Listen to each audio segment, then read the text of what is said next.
ఇక్కడ ఉన్నటువంటి ఒకప్పుడు చాలా పేదగా చిన్నగా ఉన్నటువంటి వ్యక్తులందరూ కూడా సుసంపన్నమైనటువంటి సంపద కలిగి ఉన్నారు. దానికి ముఖ్యమైన కారణం ఏంటంటే మన పెద్దలు చేసినటువంటి గొప్ప పని. ఆ గొప్ప పని ఏంటంటే ఎక్కడా లేనటువంటి విధంగా ఇటు శివుణ్ణి అటు విష్ణువుని పూర్వం మనం చూసేవాళ్ళం. వైష్ణవులు శైవులు కొట్టుకునేవారని ఆ గీతను చెరిపేసి వైష్ణవారాధకులు శివారాధకులు ఇద్దరిని కూడా స్మరించుకునేటువంటి గొప్ప అవకాశాన్ని మన పెద్దలు మనకి కలుగు చేశారు. పెద్దలు కలుగజేసినటువంటి గొప్పతనం గొప్పదే కావచ్చు, కానీ దాన్ని నిలబెట్టగలిగే రేపటి తరం కూడా కావాలిగా, నేటి తరం కూడా కావాలిగా.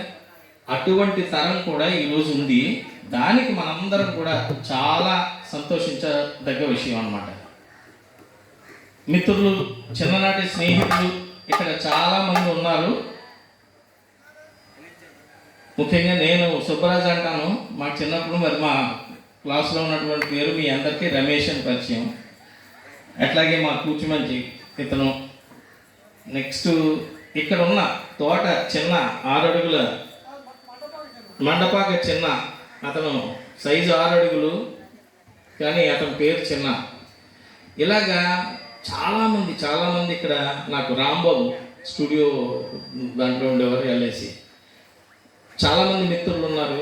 అయితే మా నాన్నగారు బ్రహ్మశ్రీ నూజెళ్ల లక్ష్మీనరసింహం గారు దేశం కోసం, ధర్మం కోసం, దైవం కోసం వారి ఉద్యోగాన్ని వారు చేస్తూ తెలుగు మాస్టర్గా సమాజానికి ఏదో అందించాలి అనే ఉద్దేశంతో విశ్వ హిందూ పరిషత్తు, రాష్ట్రీయ స్వయం సేవక్ సంఘ్ ఆ కార్యక్రమాలన్నీ కూడా ఇక్కడ జరపడం ఒక ఎత్తు అయితే, ఈ చుట్టుపక్కల ఉన్నటువంటి కొన్ని వందల గ్రామాలలో ఉన్నటువంటి వ్యవసాయదారులు, చిన్న రైతు కూలీలు, లేదా అక్షర జ్ఞానం కూడా అప్పటి వరకు లేని వాళ్ళు నాన్నగారు బోధించినటువంటి చెప్పినటువంటి ఆ మంచి విషయాలన్నిటికీ కూడా వారందరూ స్పందించి ప్రభావితులై ఈరోజు ధర్మాన్ని కాపాడేటువంటి ధర్మకర్తలుగా వాళ్ళు తయారయ్యారు.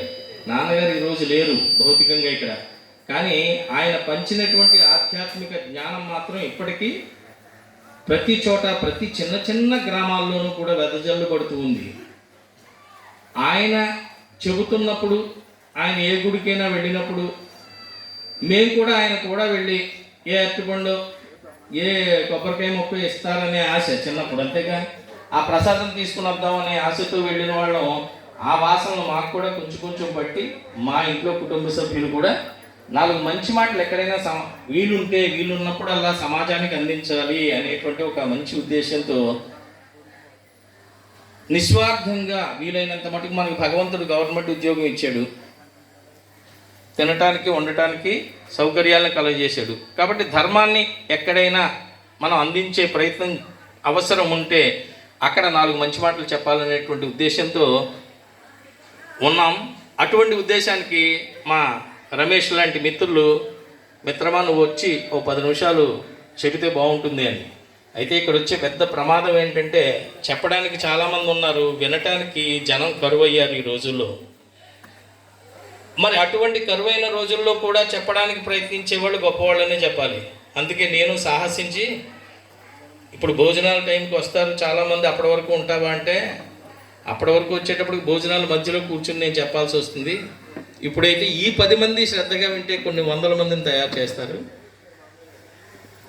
అనే ఉద్దేశంతో మొదలు పెడుతున్నాను. నా పేరు నూజెళ్ల సూర్యనారాయణ, సూర్యబాబు అంటారు.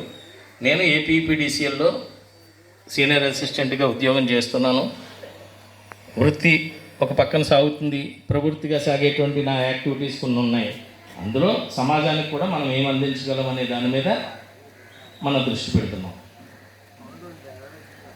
బండన భీముడు ఆర్తజన బాంధవుడు, ఉజ్వల బాణతూణ కోదండ కళా ప్రచండ భుజతాండవ కీర్తికి మా రామమూర్తికి రెండవ సాటి దైవమిక లేడు లేడు లేడంచున్ గడకట్టి భేరికాడండడండడండ నినదంబుల జండము నిండ మత్త వేదండములెక్కి చాటెదను దశరథీ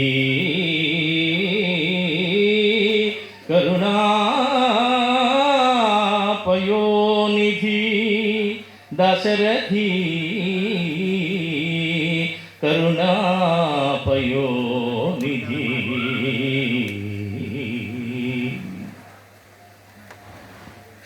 ఈ మధ్యకాలంలో మనకందరికీ కూడా రామనామ జపము ఒక పూనకంగా మారిపోయింది.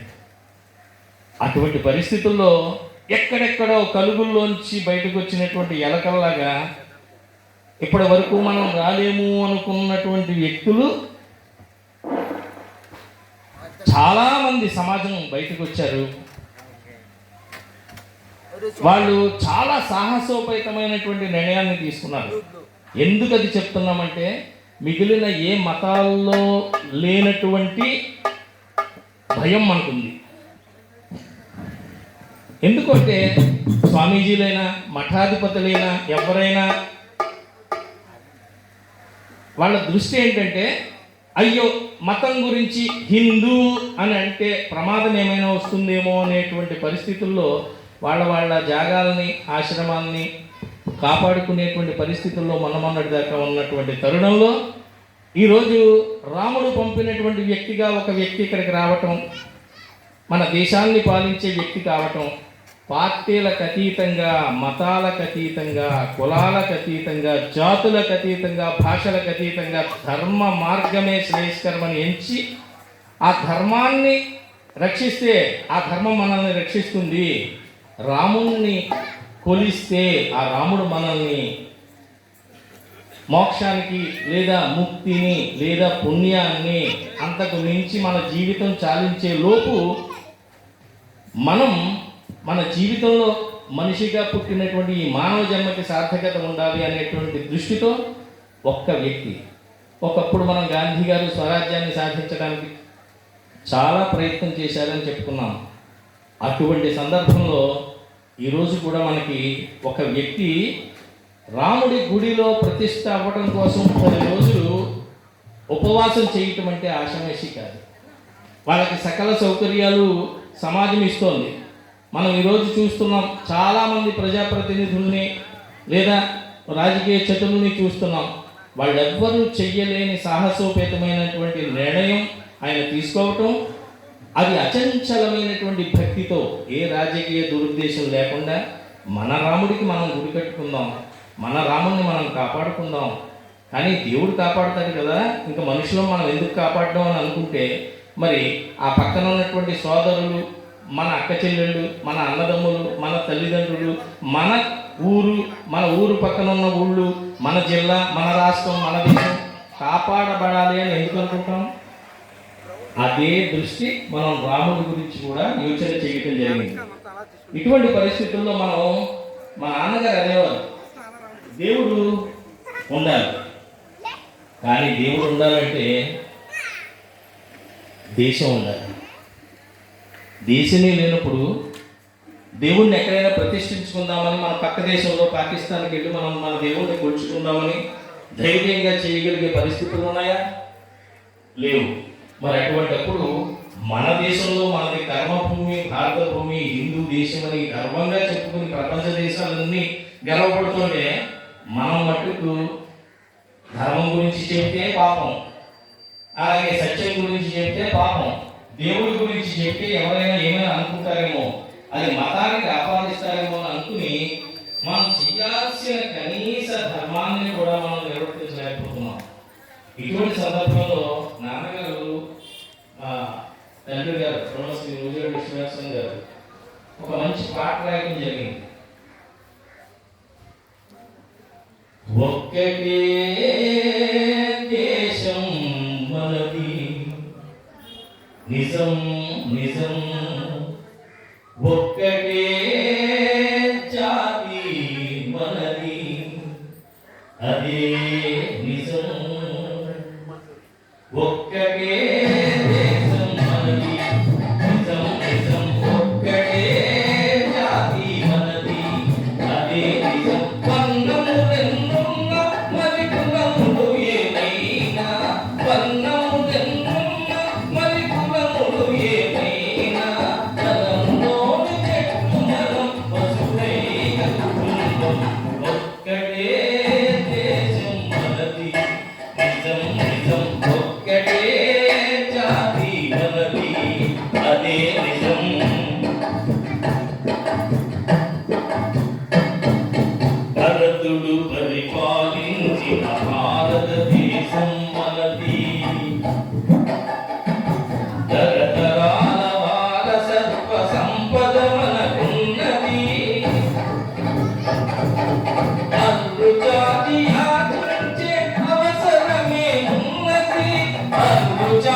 రాసుందెవరో కాదు రాసె మహాభారతం.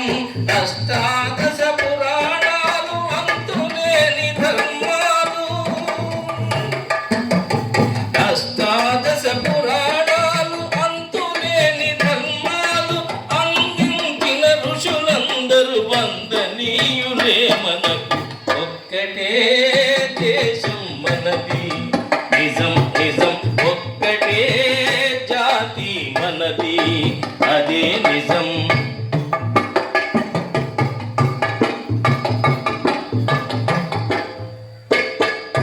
భగవంతుని గుండెల్లో బంధించిన భక్తులు,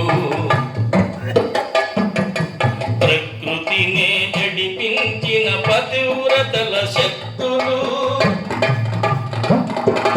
భగవంతుని గుండెల్లో బంధించిన భక్తులు, ప్రకృతినే నడిపించిన పతివ్రతల శక్తులు, దుష్ట శిక్షణకు కత్తులు దూయు మాతృమూర్తులు, దుష్ట శిక్షణకు కత్తులు దూయు మాతృమూర్తులు. ఈ దేశంలో తప్ప మరింకెక్కడ లేరులే. ఒక్కటే దేశం మనది, నిజం నిజం ఒక్కటే జాతి మనది, అదే నిజం.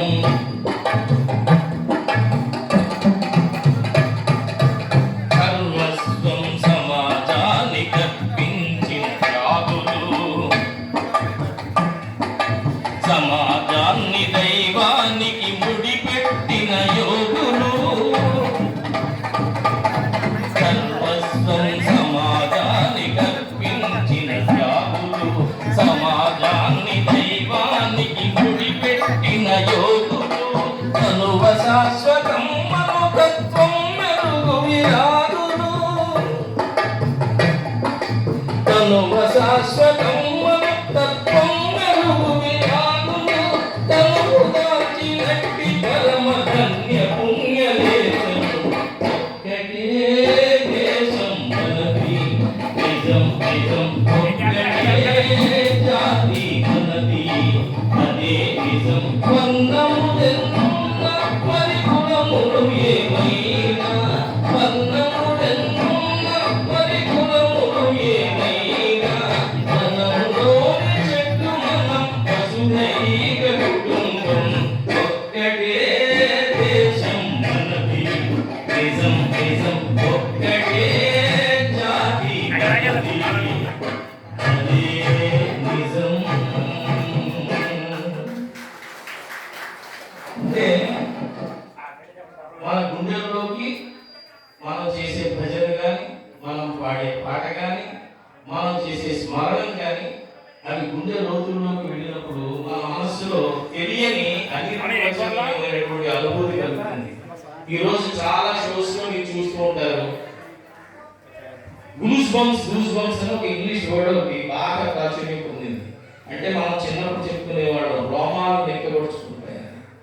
అది ఎందుకు జరుగుతుంది అంటే ధర్మం మీద మనకి నిజమైనటువంటి అనురక్తి ఆసక్తి ఉంటే తప్పనిసరిగా మనందరి మొహాల్లో ఒక రకమైనటువంటి చైతన్యం కనిపిస్తుంది. లేకపోతే మనం స్వరాజ్యం సాధించేవాళ్ళమా? ఆ రోజు ఎన్నో ఆటలతో పాటలతో కళాత్మక రూపాలతో మనం మన స్వరాజ్యాన్ని సాధించుకోవడానికి ప్రయత్నం జరిగింది. అలాగే ఈరోజు మన ధర్మాన్ని మనం కాపాడుకోవడం కోసం వాడల పల్లెల ఇంటింటా మనం ఈరోజు మాతృమూర్తుల్ని మహిళామణులను చూస్తున్నాం. అద్భుతంగా ఇక్కడ భజన కాలక్షేపం చేశారు. అది కాలక్షేపం అని మనం పెట్టుకున్నాం. పురాణాలకి పుక్కిట పురాణాలు అంటారుగా, అలాగా ఇది కాలక్షేపం కోసం కాదు. వాళ్ళు పాడేటువంటి భజనల్లో ఉన్నటువంటి తత్వాన్ని మనం కనుక తెలుసుకోగలిగితే సత్యం బోధపడుతుంది. సత్యం బోధపడితే మన జీవితం బాగుపడుతుంది. మన జీవితం మెరుగుపడితే మన తర్వాతి తరం కూడా గొప్ప గొప్ప పనులు. ఈ రోజుకి మనం రామవరం గ్రామంలో ఇంత అద్భుతమైనటువంటి కార్యక్రమాన్ని ప్రతి సంవత్సరం నిర్వహించగలుగుతున్నాము అంటే ఈ రోజుకి నేను ఎందుకు అంటున్నానంటే, మనం టీవీ దగ్గర కూర్చుంటే ప్రపంచంలో ఉన్నటువంటి విషయాలన్నీ తెలిసిపోతున్నాయి. పూర్వం రచ్చబండల దగ్గర కూర్చునేవారు ఆ పెద్దవాళ్ళందరూ, ఆ చెట్టు దగ్గర, చెరువు దగ్గర కూర్చుంటే గొప్ప గొప్ప విషయాలను చెప్పేవారు. ఆ గొప్ప విషయాలను ఆ చిన్నపిల్లలు ఆడుకుంటూ పాడుకుంటూనే వింటూ ఉండేవారు. అలా వినటం వినటం వినటం మూలంగా ఆ పెద్దవాళ్ళ యొక్క అలవాట్లు, ఆచారాలు, సంప్రదాయాలు, సంస్కృతిని కాపాడుకోవాల్సినటువంటి విషయం. ఇది మన ధర్మం. మన ధర్మం గంగనీరు, పరధర్మం ఎండమారు. ఎందుకు అంటే మన ధర్మాన్ని మనం కాపాడుకోకపోతే మన కుటుంబాన్ని, మన ఇంటిని, మన ఇంట్లో ఉన్నటువంటి సహోదరుల్ని మనం ప్రేమించకుండా దేశాన్ని ఎట్లా ప్రేమించగలం? పక్కన ఉన్నటువంటి రాష్ట్రాన్ని ఎట్లా ప్రేమించగలం? అందుకని ముందు మనల్ని మనం కాపాడుకుంటూ తద్వారా సమాజానికి మనం ఏం చేయగలం, ఏం గొప్ప మనిషిగా పుట్టినందుకు ఆ మనిషికి సంబంధించినటువంటి ఆ పారమార్థికమైనటువంటి విషయాన్ని ఎట్లా మనం అలవర్చుకోవాలి అనేటువంటి విషయాలన్నీ కూడా మనకి ఈరోజు ఒక రకంగా టీవీలు, మీడియాలు, ఇవన్నీ యూట్యూబ్లు, ఇవన్నీ చెడు కలిగిస్తున్నాయి పిల్లల్లో అని అనుకుంటున్నాం. కానీ చాలామంది పెద్దవాళ్ళు మర్చిపోయినటువంటి గతాన్ని గుర్తు చేసుకుంటూ సంస్కృతిని కాపాడుకునేటువంటి లేదా రక్షించేటువంటి విధానాలు చాలా మనకి ఈ మీడియా ద్వారా, టీవీల ద్వారా కనిపిస్తున్నాయి. కాబట్టి ఈరోజు ఏ కార్యక్రమం జరుగుతున్నా ధర్మానికి సంబంధించి చాలా గొప్ప అనుభూతి కలుగుతోంది, గొప్ప స్పందన కలుగుతోంది. ఇటువంటి సందర్భంలో మనం మరి రాముడు అంటే విష్ణుమూర్తి స్వరూపం. మరి అటువంటిప్పుడు చిన్న శివుడికి సంబంధించింది కూడా ఒకటి చెప్పుకుని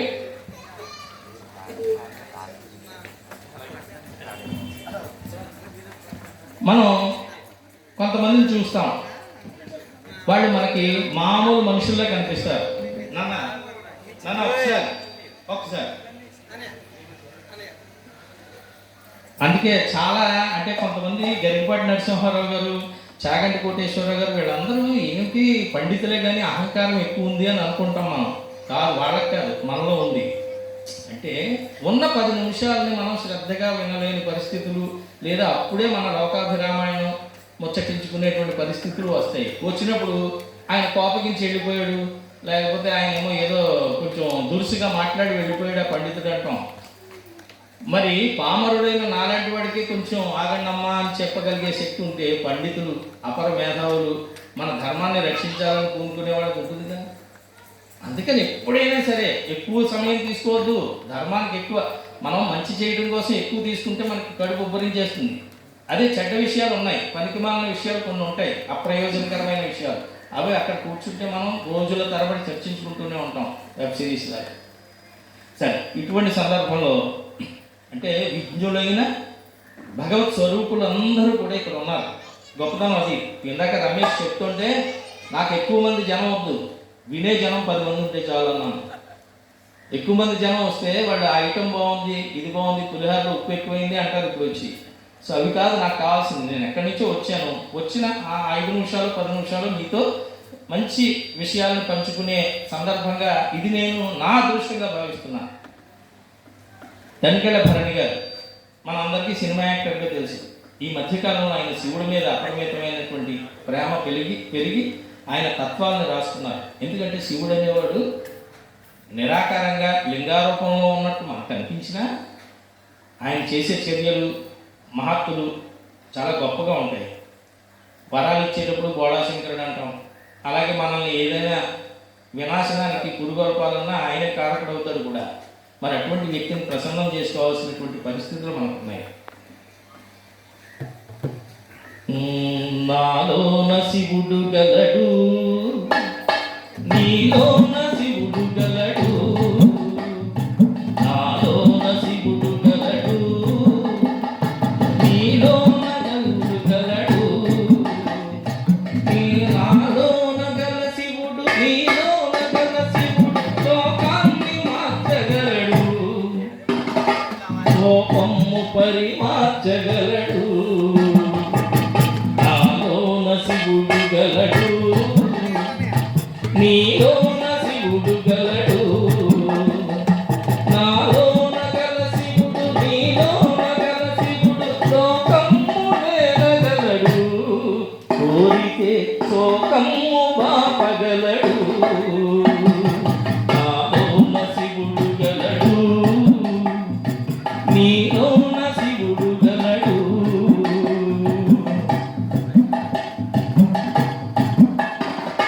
నాలో నగల శివుడు నీలో నగల శివుడు గంగపై ఎత్తగలడు, పాపులను తుంగలో తొక్కగలడు. నాలో నగల శివుడు నీలో నగల శివుడు గంగపై ఎత్తగలడు, పాపులను తుంగలో తొక్కగలడు. నాలోన శివుడు గలడు, నీలోన శివుడు గలడు.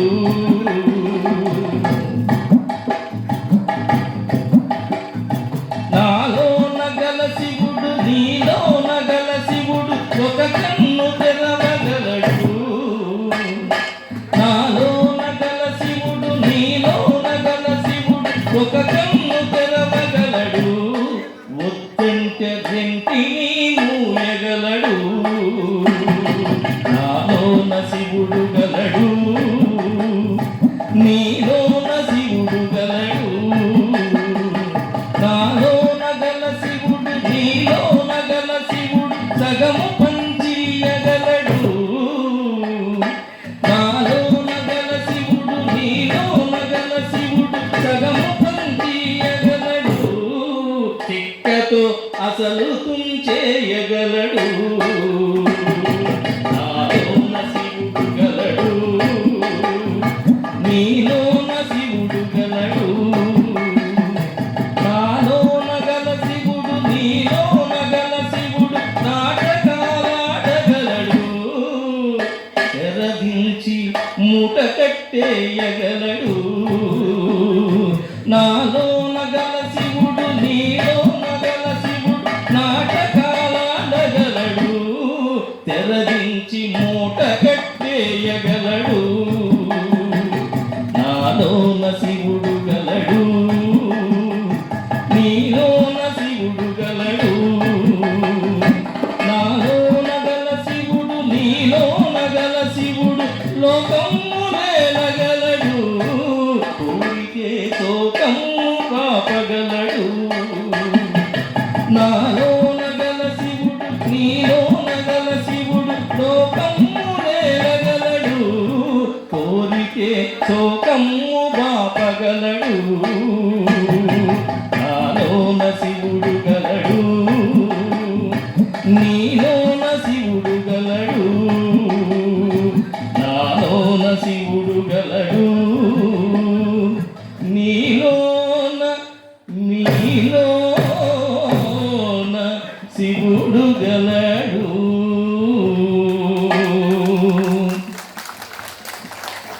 ధన్యవాదాలు. పూజకు వేడయ్యేలాగా భోజనానికి వేడయిందని ఒక ఆయన పాపం చెప్పడం జరిగింది. సో వాళ్ళని మనకు ఆత్మారాముడు మామూలు రాముడి కన్నా ఆత్మారాముడు ఘోషిస్తే కొంచెం బాధ ఎక్కువ కలుగుతుంది. ఆ ఘోష పడకుండా 2 నిమిషాల్లో దాన్ని ఈ కార్యక్రమం ముగించే ప్రయత్నం చేస్తారు. చెప్పానుగా, ధర్మాన్ని మనం కాపాడుకుంటే ధర్మం మనల్ని కాపాడుతుంది. ధర్మో రక్షతి రక్షిత అని. ముఖ్యంగా నాకు ఇక్కడ చిన్న విజ్ఞప్తి చేయాలి రామవరం గ్రామ ప్రజలందరికీ కూడా. అదేంటంటే, ఈరోజు సాఫ్ట్వేర్ రంగానికి ఇక్కడి నుంచి చాలామంది, అంటే నాకు చిన్నప్పుడు తెలిసి ఉన్నటువంటి వ్యక్తులు, సామాన్యమైనటువంటి వ్యక్తులు, వాళ్ళ పిల్లలు సాఫ్ట్వేర్ రంగంలో స్థిరపడటం వల్ల, అలాగే భూములకి ధరలు పెరగటం వల్ల, మనకి జ్ఞానం అంటే పనికొచ్చేదా పనికిరంతా పక్క తీయండి, బాగా సంపదలు రావటం వల్ల మనం ఈరోజు అసలు చూడలేని స్థాయిని చూస్తున్నాం. అటువంటి సందర్భంలో మనం చేయగలిగేది ఏంటి అంటే, ఆ పిల్లలకి ఇక్కడ ఉన్నటువంటి సంస్కృతిని కాపాడే బాధ్యత అప్పగించండి. ఎందుకని, మన తాత చెప్తే వింటాడు, తండ్రి చెప్తే వింటాడు, అలాగే అన్నదమ్ములు అక్క చెల్లెళ్ళు చెబితే వాళ్ళు వింటారు. వాళ్ళు చెప్పకపోవటం వల్ల, వాళ్ళకి విషయం తెలియకపోవటం వల్ల వాళ్ళు కొన్ని కార్యక్రమాలు చేయలేకపోతున్నారు. ఇదే ఇంకొక అప్రయోజనకరమైన కార్యక్రమం కోసం ఎవరైనా చందాకి వెళ్తే లక్షల రూపాయలు ఇస్తున్నారు అక్కడ, ఈవెంట్స్ అనే పేరు మీద. మరి అటువంటిప్పుడు ధర్మ కార్యానికి, దైవ కార్యానికి ఈ గుడులు, ఇక్కడ ఉన్న పూజారులు, ఇక్కడ ఉన్నటువంటి ఈ శుభ్రత పరిశుభ్రత సరిగ్గా ఉండాలి అంటే ఇది పోషించబడాలి. ఇలా పోషించబడాలి అని అన్నప్పుడు మనం ఖచ్చితంగా ఆ పిల్లలకి మన ధర్మానికి సంబంధించినటువంటి విషయాల్ని చెప్పాలి. మన గ్రామం మరింతగా రామవరం అంటే ఈ చుట్టుపక్కల ఆల్రెడీ ప్రాచుర్యం పొందింది. ధర్మ కార్యక్రమాలకి, దైవ కార్యక్రమాలకి నెలవుగా ఉంటుంది రామవరం గ్రామం అని. గ్రామం చిన్నదే, చెప్పానుగా, ఆధ్యాత్మిక సంపద మెండుగా ఉంది ఇక్కడ. అటువంటి సంపదని మన తరాలు అయిపోయినా రేపటి తరం కూడా గుర్తుంచుకునేలా వాళ్ళని ప్రోత్సాహం చేసి ధర్మానికి రక్షకులుగా వాళ్ళని నిలిపితే చాలా బాగుంటుందని చెబుతూ ఒక్క 2 నిమిషాల్లో ముగిస్తాను. ఇది అందరూ చెప్పచ్చు నేను చెప్పాక. రాముడే దేవుడను కొందాము, రామనామం నోటందాము. రాముడే దేవుడను కొందాము, రామనామం నోటందాము. రాముడే దేవుడను కొందాము, రామనామం నోటందాము. రాముడే దేవుడను కొందాము, రామనామం నోటందాము. రామ రామ రామ అందాము, రామ భజనే చేసి కొందాము. రామ రామ రామ అందాము, రామ భజనే చేసి కొందాము. రామ రామ రామ అందాము, రామ భజనే చేసి కొందాము. రామ రామ రామ అందాము, రామ భజనే చేసి కొందాము. రాముడే దేవుడను కొందాము, రామనామం నోటందాము. రాముడే దేవుడను కొందాము, రామనామం నోటందాము. రామనామం నోటందాము, రామనామం నోటందాము. రామనామం నోటందాము. జై శ్రీరామ్, జై శ్రీరామ్, జై శ్రీరామ్, జై శ్రీరామ్, జై శ్రీరామ్, జై శ్రీరామ్. అందరికీ కూడా ఈ అవకాశం ఇచ్చినటువంటి ముఖ్యంగా ఈ కార్యక్రమ నిర్వాహకులకి వాళ్ళకి మరీ ధన్యవాదాలు చెప్పాలి. ఎందుకంటే నేను కొంచెం సినిమా యాక్టర్గా ఏదో సీరియల్స్లో యాక్ట్ చేసేటువంటి వ్యక్తిగా నాకు ఆ సెలబ్రిటీగా ఆ హోదా ఉంటుంది. అక్కడ వెళ్ళేటప్పటికి 10 మంది అక్కడ గౌరవించడం, మనం కావాలనుకుని మన మనస్సంతృప్తి కోసం 10 మంది ఉన్నా సరే ఆ 10 మంది దగ్గర మన ప్రావీణ్యం చూపించడం కాదు, మన ధర్మం గురించి 4 మాటలు మాట్లాడటం. అలాగే 10 మంది, చాలామంది గొప్ప వాళ్ళు రచించినటువంటి చెప్పినటువంటి విషయాలనే మనం మీకు అర్థమయ్యే రీతిలో నేను చెప్పేటువంటి అవకాశాన్ని అందిపుచ్చుకోవటం. అలాగే ఈరోజు అందిపుచ్చుకున్నాను. మళ్ళీ నేను నా కార్యక్రమంలోకి వెళ్ళాల్సినటువంటి పని ఉంటుంది. ఎందుకంటే వృత్తిని చూడాలి, ఇటు ప్రవృత్తిని చూసుకోవాలి. ఈ సమయాన్ని మీ అందరూ కూడా అత్యంత శ్రద్ధాభక్తులతో ఇక్కడ కేటాయించినటువంటి అందరికీ కూడా ముఖ్యంగా ఆ శివుడి విష్ణుమూర్తి యొక్క ఇద్దరివి కరుణా కటాక్షాలు కృప ఉండాలి అని ఆయురారోగ్య ఐశ్వర్యాలతో మీరందరూ కూడా తొలతూగుతూ ఈ సమాజ రక్షకులుగా ఉండాలని మరి ప్రార్థిస్తూ ధన్యవాదాలతో నమస్సులతో ఆ భగవంతునికి శతకోటి నమస్సులతో ధన్యవాదాలు. Thank you. అదే ఒకసారి ఆగండి. హలో, మరి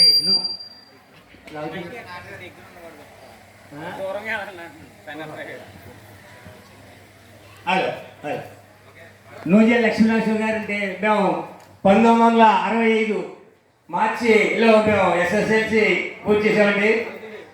అయినా మాకు మాస్టర్గా మేము 9వ తరగతి